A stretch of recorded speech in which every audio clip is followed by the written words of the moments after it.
இந்த நாளுக்கான கர்த்தருடைய வார்த்தை, உன்னோடே போராடினவர்களை தேடியும் காணாதிருப்பாய். ஏசாயா 41:12.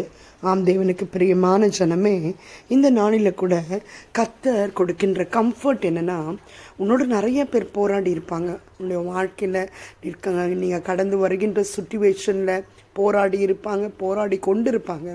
இன்றைக்கி கர்த்தர் உங்களுக்கு கொடுக்குற ப்ராமிஸ் என்னென்னா, அவர்களை நீ தேடியும் காணாதிருப்பாய். ஹல்லேலூயா.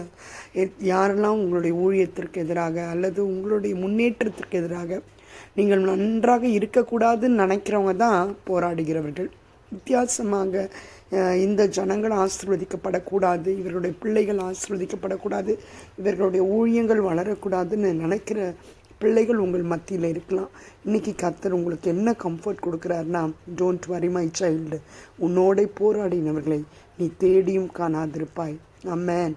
கர்த்தர் இப்படிப்பட்ட ஒரு கம்ஃபர்ட்டை கொடுத்து அவர் உங்களோடு இருக்கிறதுனால உங்களுக்கு எல்லா சத்துருவின் பிடியிலிருந்தோ உங்களுக்கு ஒரு விடுதலையும், அவர் உங்களுடைய கரத்தை பிடித்து பயப்படாதுன்னு சொல்கிற ஒரு வார்த்தை தான் இது.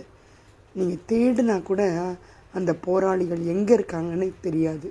அப்போ நீங்கள் டைரெக்டாக யாருக்கிட்டையும் யுத்தம் செய்ய வேண்டாம். கர்த்தர் உங்களுக்காக எல்லா காரியங்களும் செய்து உங்களோட போராடினவர்களை தேடியும் காணாதிருக்கும்படியான நாட்களை கொடுப்பதற்காக நன்றி. இசப்பா, இந்த வேளையை கேட்டுக்கொண்டிருக்கிற ஒவ்வொரு பிள்ளைகளுக்கும் இது வாய்க்கும்படியாக கர்த்தர் பெரிய காரியங்களை செய்ய ஆசீர்வதிக்க இயேசுவின் நாமத்தினாலே ஜெபிக்கிறேன். ஆமென். God bless you.